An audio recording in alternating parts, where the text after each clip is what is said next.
हरे कृष्ण।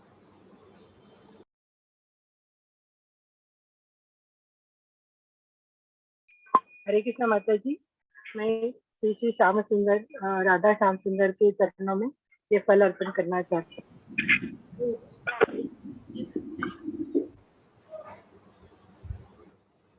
हरे कृष्ण। तो आज हम श्रीमद् भागवतम के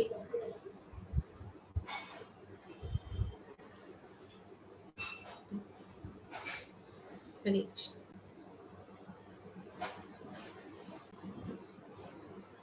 हरे कृष्ण।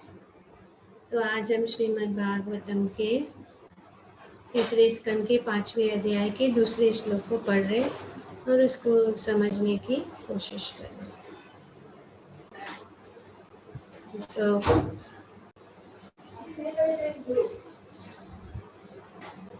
उद्धव जी के आदेश अनुसार विदुर जी जो है गंगा के तट पे आए, जहाँ पे महामुनि मैत्रेय आसीन थे और उनको प्रणाम करके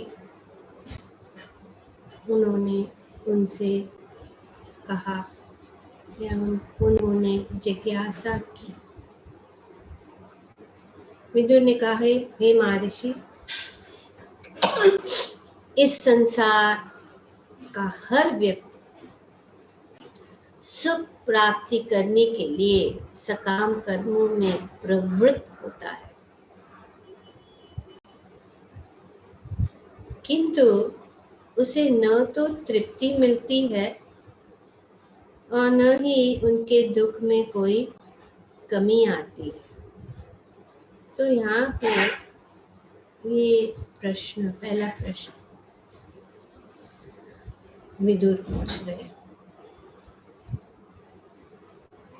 कि आप बताइए इसके विषय में, आप हमें मार्गदर्शन कीजिए कि असली सुख के लिए कोई कैसे रहे। तो सुख यहाँ है, ये जो है विदुर पूछ रहे हैं कि इस भौतिक जगत में कितना भी हम कार्य करते या जो भी कार्य करते, खास करके इस काम कर्म,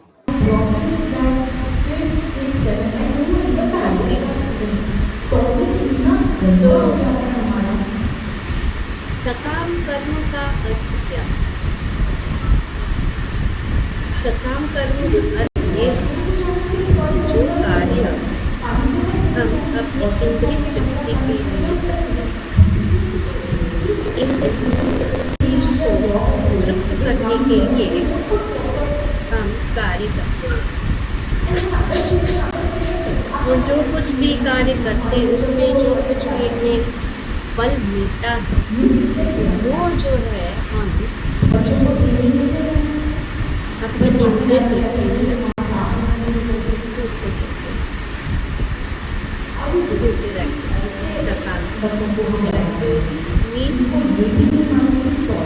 You want something? Was in gratification. तो इंद्रियों के सुख के लिए, पर ये इंद्रियां जो है ऐसी है कि कितना, जैसे कि अग्नि में कितना भी जो हम उसमें घी डालेंगे उतना ही वो बढ़ती जाती। तो इसीलिए ये सुख का खोज की कोई सीमा नहीं है, इंद्रिय तृप्ति करते करते। लेकिन क्या होता है कि कोई तृप्ति नहीं मिलती, और कोई अंत नहीं।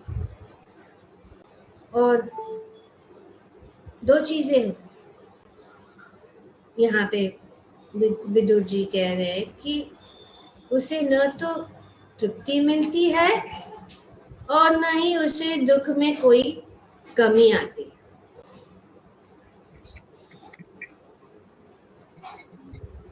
दुख कम भी नहीं होता और तृप्ति भी नहीं मिलती। तो इस प्रश्न को जो है विदुर ने पूछा,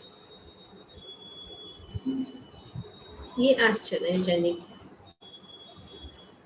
इसीलिए श्री प्रभुपाद जी कहते हैं, क्योंकि हमें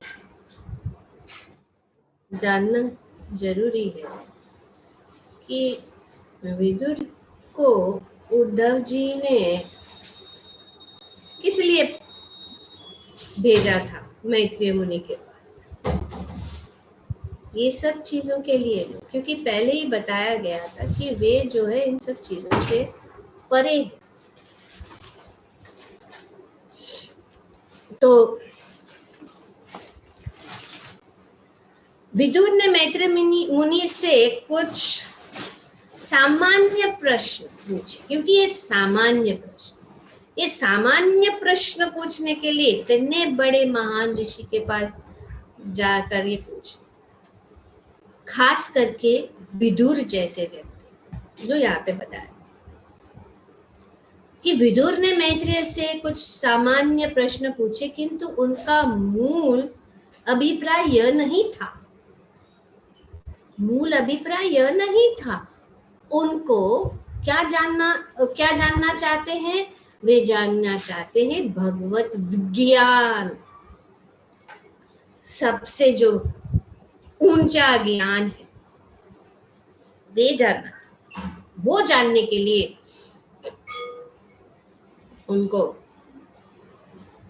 मैत्रेय मुनि के पास भेजा।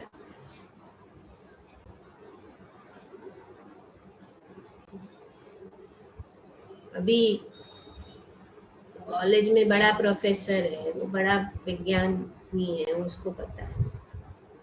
उसको जाके हम पूछेंगे हमको ABCD सिखाओ, तो ये व्यर्थ है। वो तो कहीं पे भी मिल सकता है वो ज्ञान, लेकिन यहाँ पे ये सबसे महत्वपूर्ण ज्ञान जो है उसको, इसके विषय में विदुर जानना चाहते। तो इसीलिए वे तो पहले तो उद्धव जी से ही जानना चाहते, लेकिन उद्धव जी जो है मर्यादा को का भंग नहीं करना चाहते, इसीलिए उन्होंने कहा कि आप जो है मैत्रेय मुनि से सीखिए, जो नजदीक बैठे गंगा के। पर हम जान चुके हैं, पिछले श्लोक में बताया गया कि विदुर जो है कुरुवंशियों में से सर्वश्रेष्ठ थे।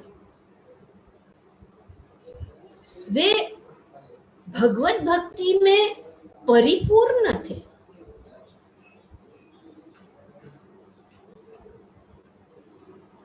विदुर पहले से अच्युत भगवान के शुद्ध भक्ति करने के कारण परिपूर्ण थे। प्रभुपाद जी बता, वे अच्युत भाव होने के कारण बद्ध जीवों के पतनशील स्वभाव को लांघ चुके थे। वे बद्ध जीव नहीं थे, वे सकाम कर्मी या सकाम कर्मों से कैसे मुक्त हो जाए, ये वे जानते थे, क्योंकि वे ऑलरेडी वो जो है इन सब चीजों को लांघ चुके थे। वे अच्युत भाव सिद्धि प्राप्त कर चुके थे।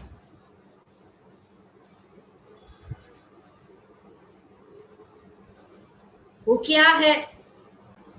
अचित्य भाव सिद्धि, अर्थात भक्ति द्वारा सिद्धि प्राप्ति की अवस्था।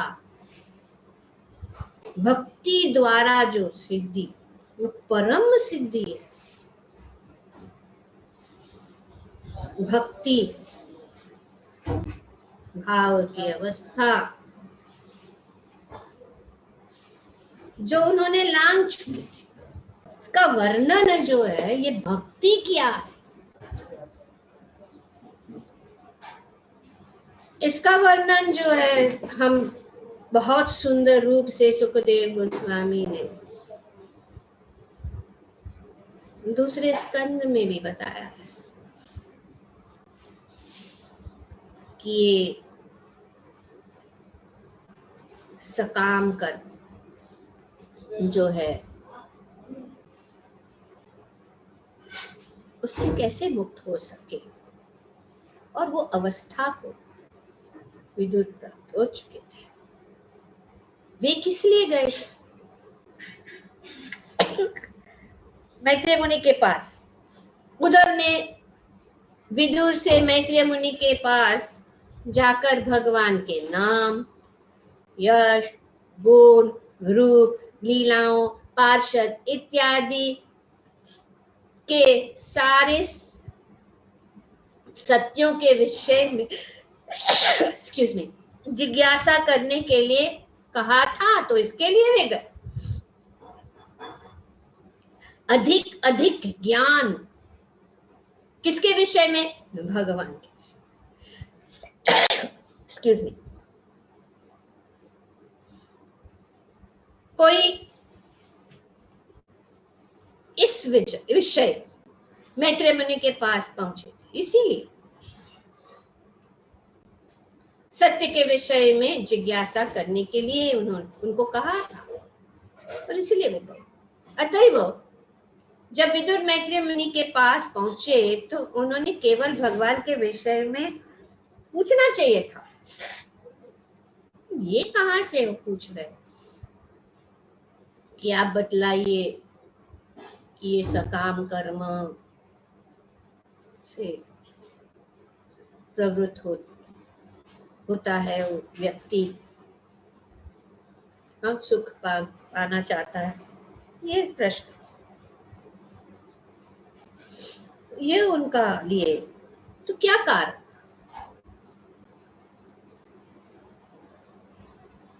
एक तो विनयशीलता,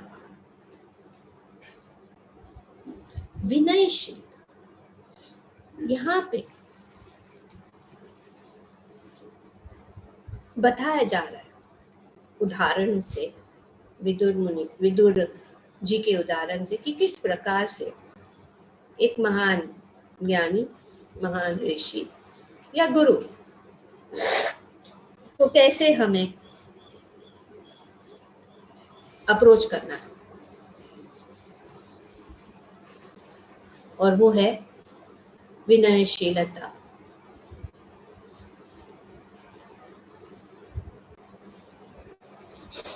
कि एकदम भगवान के विषय में नहीं पूछना,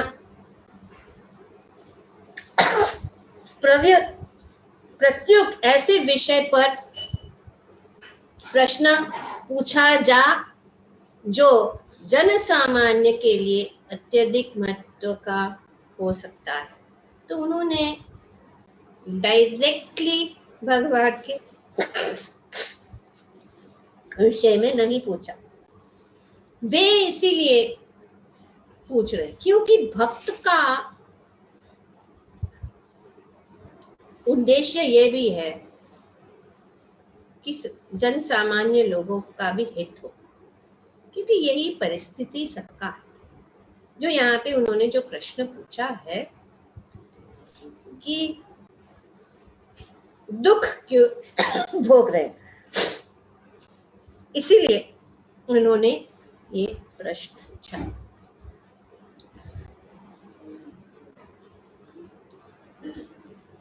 किसके लिए? हित के लिए, जन सामान्य के लिए हित के। क्योंकि एक्सक्यूज मी, सामान्य मनुष्य भगवान को नहीं समझ सकता।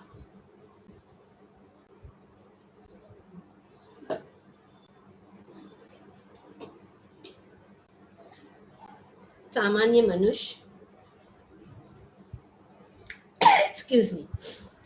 मनुष्य जो है भगवान को नहीं समझ सकता। सर्वप्रथम उसे माया के वशीभूत अपने जीवन की असली स्थिति जाननी चाहिए कि सब मनुष्य इस भौतिक जगत में, सब मनुष्य जो है माया के वशीभूत और वे भगवान की स्थिति को नहीं जानते।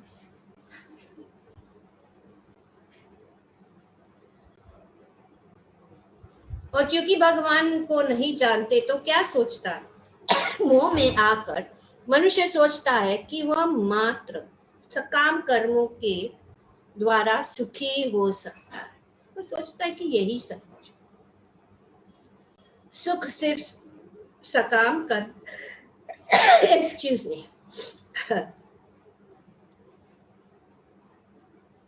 मोह में आकर मनुष्य सोचता है कि वह मात्र सकाम कर्मों के द्वारा सुखी हो सकता है। किंतु होता यह है कि मनुष्य कर्म तथा कर्म फल के जंजाल में और अधिक उलझता जाता है और जीवन की समस्या का कोई समाधान नहीं खोज पाता। तो ये यहाँ पे वर्णन किया जा रहा है कि उसको ज्ञान नहीं है, सामान्य मनुष्य को ज्ञान नहीं है भगवान के विषय में, और इसीलिए वो सोचता है कि सकाम कर्म ही सब कुछ है। और वो सोचता है कि मनुष्य कर्म फल के इस कर्म फल से वो जो है सुख प्राप्त कर सकता है, लेकिन वो सुख जो है उसको प्राप्त नहीं होता है। तो इसीलिए सभी मनुष्य के हित के लिए श्री विदुर जी ने ये प्रश्न पूछा। हालांकि वे सब जानते हैं, उनसे लांघ चुके हैं और डायरेक्टली भी वे अपने गुरु को जाके बताना कि हाँ हम इतना सब जानते हैं, हमें ये ज्ञान चाहिए वो ज्ञान चाहिए, तो ये कहते हैं विनयशीलता। प्रभुपाद जी बताते हैं कि जीवन में कितना भी लोग परिश्रम करते, को ये जो भौतिक जगत है उसको पवर्ग कहा जाता है। पवर्ग क्या है? पवर्ग क्या है, कौन जानता है? पवर्ग प फ भ भ म, इसको कहते हैं पवर्ग। तो सकाम कर्मी जो है वे जो है ये 5 स्टेज कहते हैं, ये 5 स्टेज से गुजरते। पहला है प मतलब परिश्रम।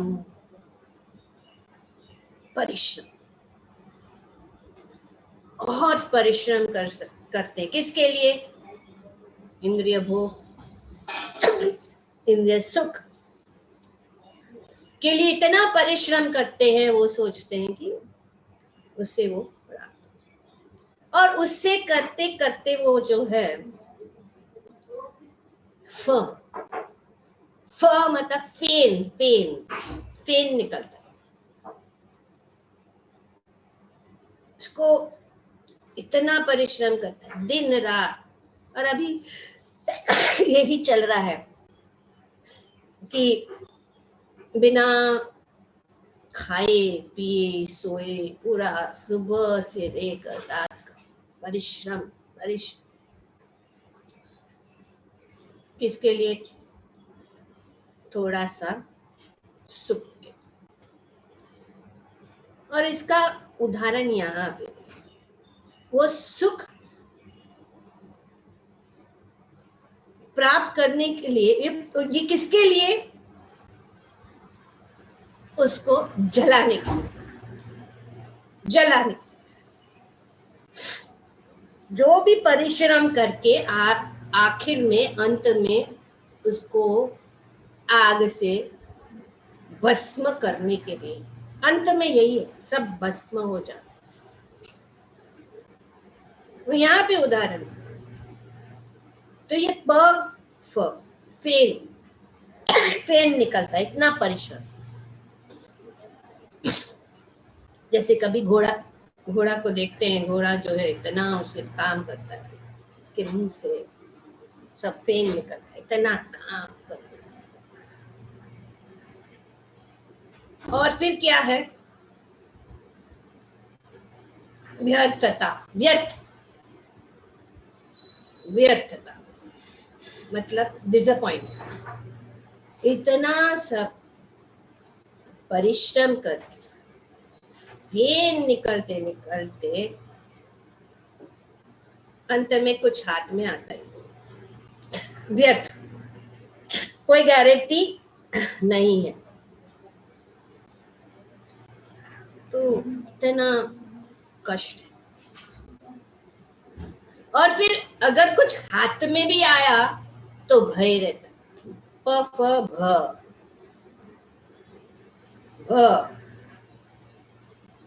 प फ ब भ, भय।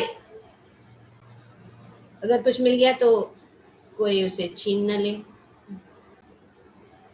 कुछ हो ना जाए, हम यहाँ तक पहुंच गए, कोई मेरी जगह को ले न ले, तो हमेशा ये भय में। तो इस अग्नि में वे जली रहे, ये जो इस भौतिक जगत की अग्नि में वो जल।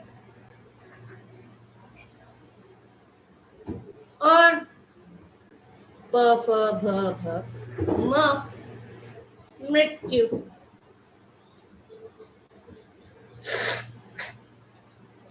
पहले तो वो जीते हुए जलता है और अंत में मृत्यु में भी आके अंत में सब कुछ भस्म हो जाए।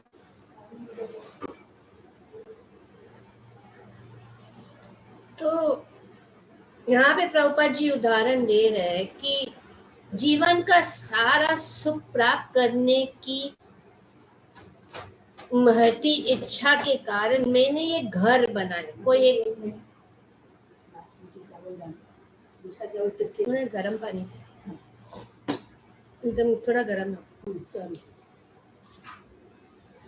इस संदर्भ में एक सुंदर गीत है जिसमें बताया जा रहा है कि जीवन का सारा सुख प्राप्त करने की महती इच्छा के कारण मैंने एक घर बनाया, पर किंतु दुर्भाग्यवश सारी योजना ध्वस्त हो गई, क्योंकि घर में अप्रत्याशित रूप में आग लगा दी गई। आग लगी, एक क्षण में सब।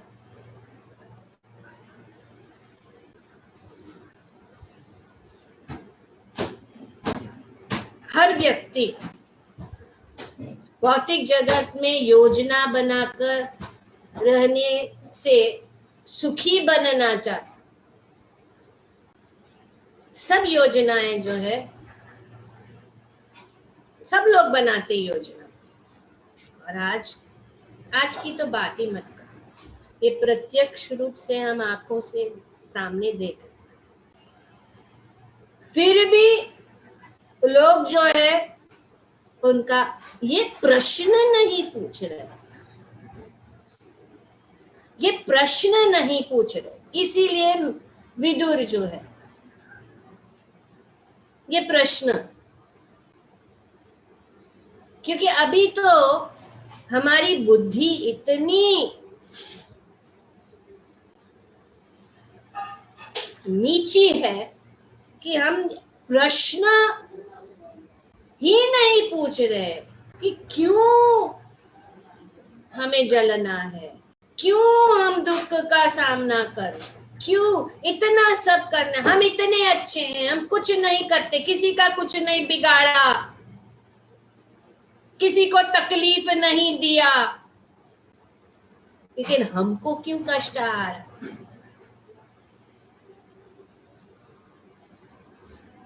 क्योंकि हम इस कष्टों के लिए नहीं, आत्मा सच्चिदानंद है, लेकिन जब तक हम इस शरीर में इस कष्ट, इस भौतिक शरीर जो है, जब तक हम इस भौतिक शरीर को धारण किए हैं, हमें कष्ट को भोगना पड़ेगा, क्योंकि ये है कंडीशनिंग, कंडीशन लिविंग एक्टिविटी। आत्मा शुद्ध है, लेकिन ये परिस्थिति में डाले जाने के कारण ये सब हो रहा है।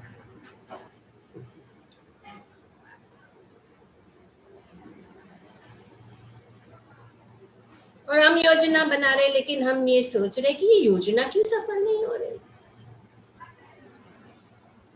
क्योंकि अज्ञानता के कारण। असली सुख कहाँ है हमें पता नहीं। तो हर व्यक्ति भौतिक जगत में योजना बनाकर रहने से सुखी बनना चाहता है, किंतु प्रकृति का नियम इतना क्रूर है, क्रूर है। देख रहे, प्रकृति का नियम इतना क्रूर है, वो उसको हम कुछ कंट्रोल में,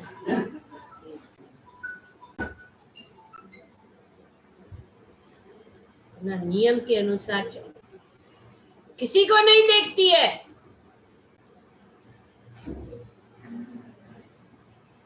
यह इस योजना में आग लगा देती है। प्रकृति के नियम इतने क्रूर है, ये क्रूर है कि हमारी सब योजनाओं में आग लगा। सकाम कर्मी अपनी योजनाओं से सुखी नहीं रहता, नहीं सुख के लिए उसकी निरंतर दौड़ धूप से उसे कोई तुष्टि मिलती है।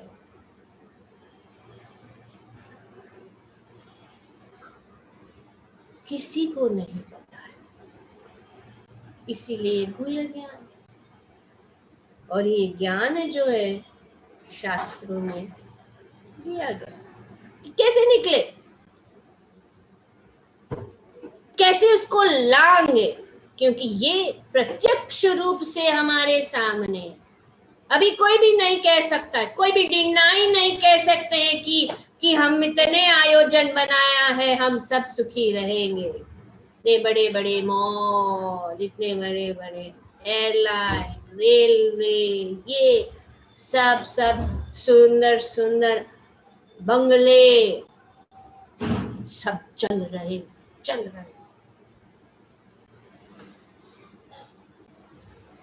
ये है भौतिक। तो इसके ये हम समझ सकते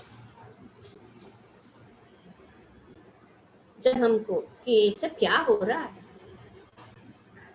सामान्य लोगों को नहीं पता है, उनको पता नहीं है कि ये जो है इस भौतिक जगत जो है, यहाँ पे कुछ नहीं चलता, ये एक दुर्ग है। और उसका पूरा जो है हमने दूसरे स्कंद में वर्णन किया गया कि भगवान की पूरी सृष्टि में 1/4 भाग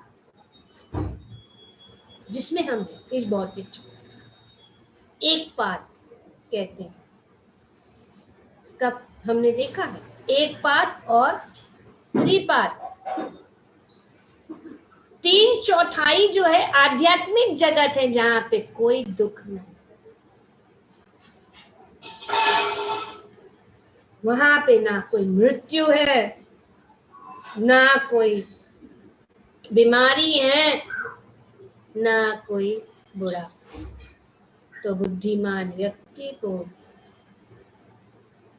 उस जगह को खोजना है और उस जगह जाने के लिए जो है उन्हें आयोजन करना चाहिए। मनुष्य जीवन इसके लिए दिया है, नहीं कि सिटी से लेकर फार्म हाउस में बचने के लिए जाए या इंडिया से लेकर अमेरिका में जाए ताकि जो परिस्थिति वहां पे बैठे। Living conditions are better there, but as long as you are in this material, अब्रह्मा भुवनालो,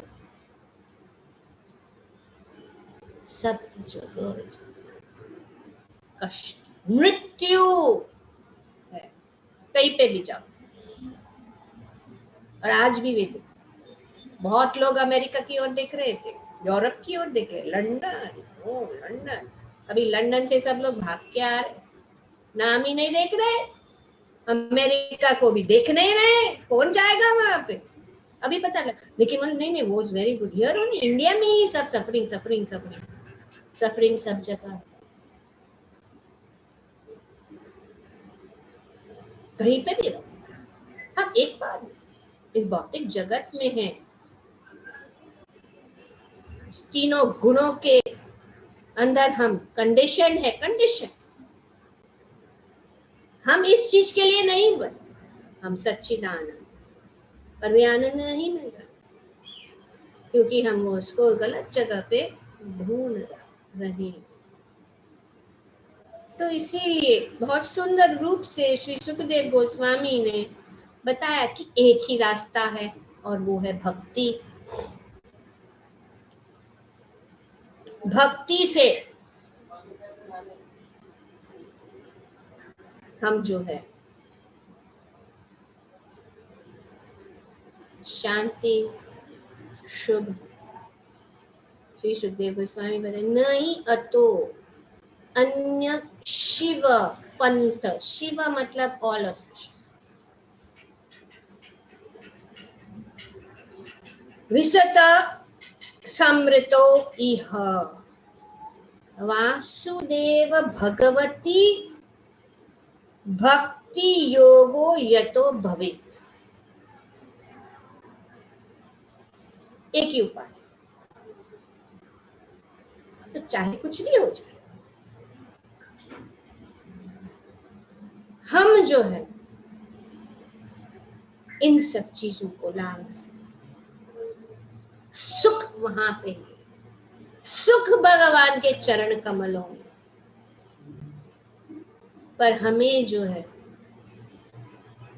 उस अवस्था लाने के लिए ज्ञान जरूरत है। जब तक ज्ञान नहीं है हम जैसे कि कोई किसी ने किसी को एक हीरे का सुंदर अंगूठी दे, जिसको ज्ञान है अरे हाँ ये तो हीरा है, हीरा हीरा, लेकिन जिसको ज्ञान नहीं हो सोचे कांच का टुकड़ा है, ज्ञान नहीं है ना। तो इस प्रकार से जब हम ज्ञान हम जानते, फिर ये सब जो जैसे कि ध्रुव महाराज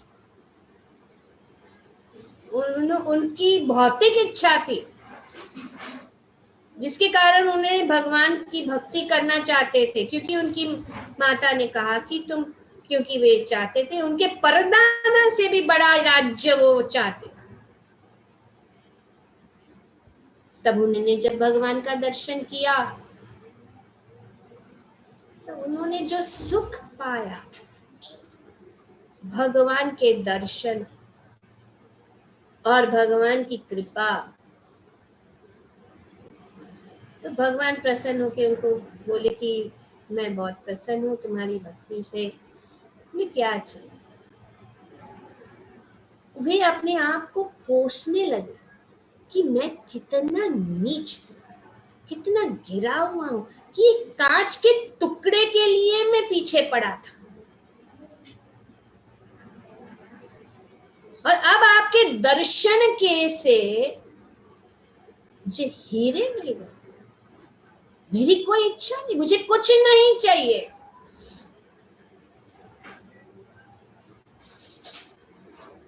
पर ज्ञान नहीं था। ज्ञान हो जाता है तो कौन कोई इस भौतिक जगत की, जैसे कि हम पढ़ चुके, सगे संबंधी पुत्र परिजन, ये सब जो फैलेबल सोल्जर्स है। फैलेबल सोल्जर्स मतलब जो हमेशा के लिए, वे जो है कभी ना कभी हमें छोड़ के चले जाए और उसके ऊपर हम जो है ज्यादा दुख होता है, नो डाउट। लेकिन जो जिसको ज्ञान है वो जानता है कि हमारा हमेशा का संबंध भगवान के साथ, कोई भी ना रहे पर भगवान हमारे साथ। तो भगवान की शरणागति हमें सीखनी चाहिए, जाननी चाहिए। इसीलिए यहाँ पे विदुर जी को पता है, विदुर ने छोड़ दिया था, अभी भी वापस जाएंगे। उन्होंने कहा मैं कभी भी नहीं आऊंगा यहाँ पे। जब ज्ञान प्राप्त हुआ तो उन्होंने सोचा कि मेरा भाई धृतराष्ट्र को मुझे बचाना है।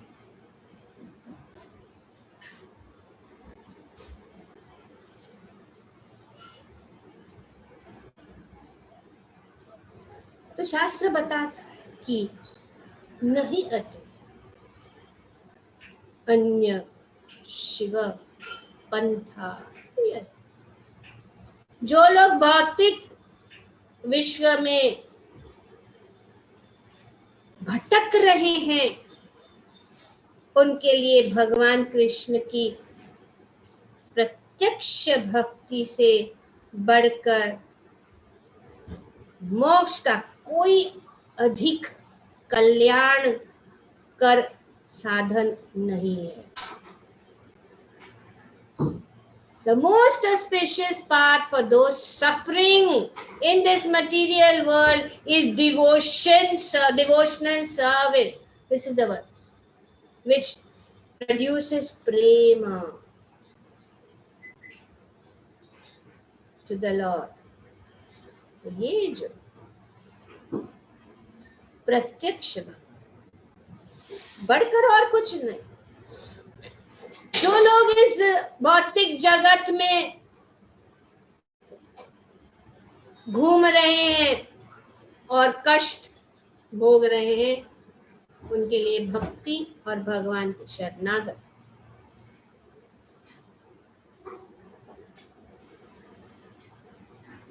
और श्री सुखदेव गोस्वामी बताते कि भगवान ब्रह्म कार्ष्णेय त्रेर अनुकृष्य मनीषया तत् अद्य वश्यति कुटस्थो रतिर आत्मन यो भवेत्। तो ब्रह्मा जी जो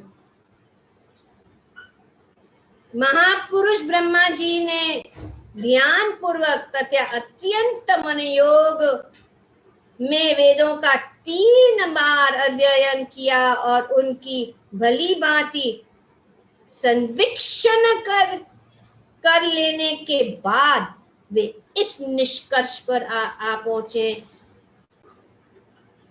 कि पूर्ण पुरुषोत्तम भगवान श्री कृष्ण के प्रति आकर्षण रखती ही धर्म का सर्वोच्च सिद्धि है। यही है।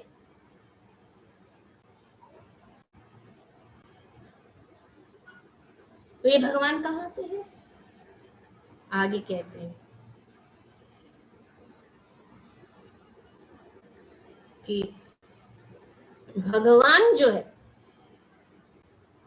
आत्मा के साथ भगवान श्री कृष्ण प्रत्येक जीव में उपस्थित है। तो कहाँ है वे? हमारे हृदय में।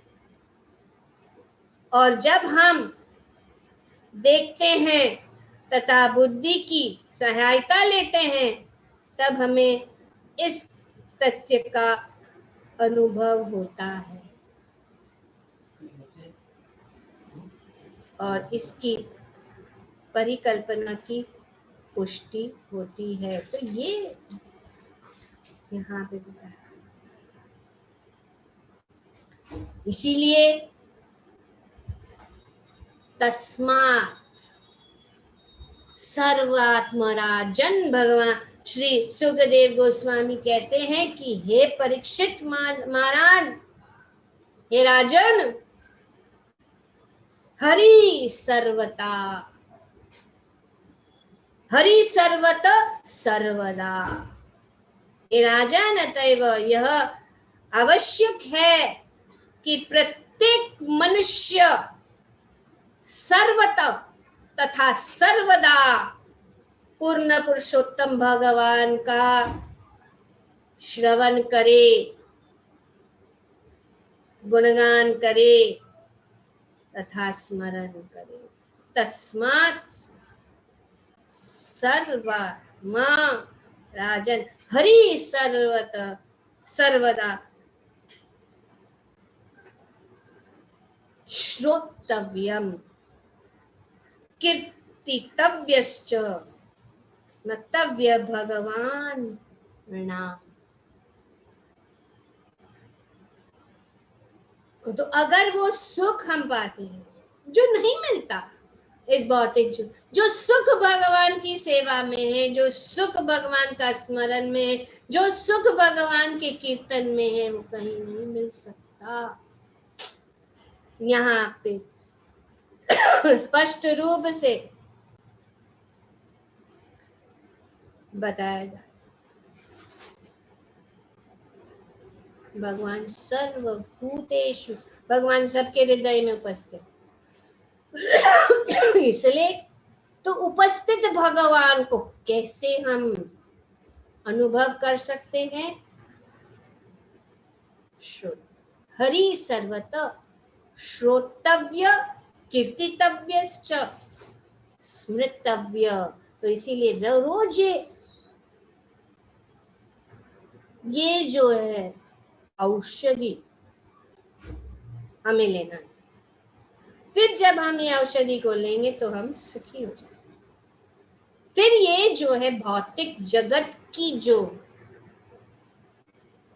प्रकृति, तीनों गुणों, जैसे पहले भी बताया गया था कि उद्धव जो है तीनों गुणों से लांग चुके। हम ये तीनों गुणों के अंदर जो पद है, हम मुक्त हो सकते हैं। और जैसे ही पिछले श्लोक में भी बताया था कि जीवन मुक्ति ही,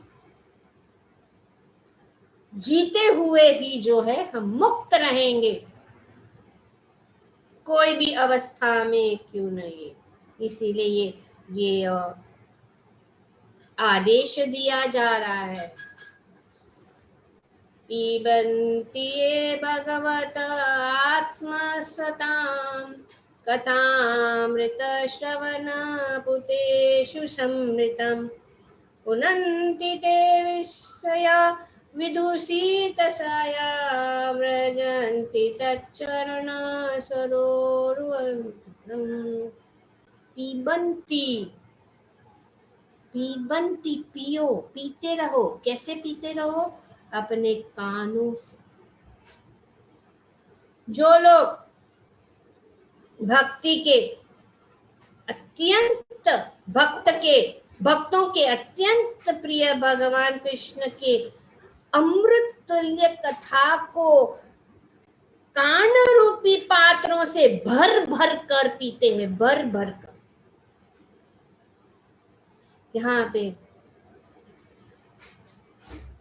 रास्ता दिया जा रहा है, कानों में भर भर के भगवान की कथा को पीते हैं।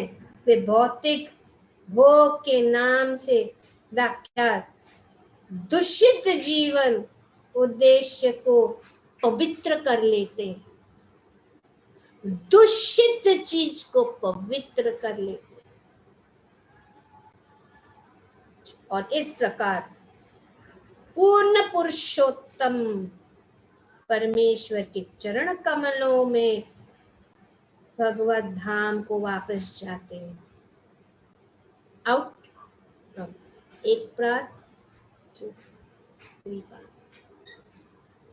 ये जो बहुत सुंदर रास्ता बताया, पी बनती सिर्फ ड्रिंक द नेक्टर, और वो जब हृदय में जाके फिर भगवान जो है हमारे हृदय में प्रकाशित हो जाएंगे, और जो है हम भगवत धाम को वापस जा सकते हैं। ग्रंथराज श्रीमद् भागवतम की जय। ओम तत्सत। Thank you very much.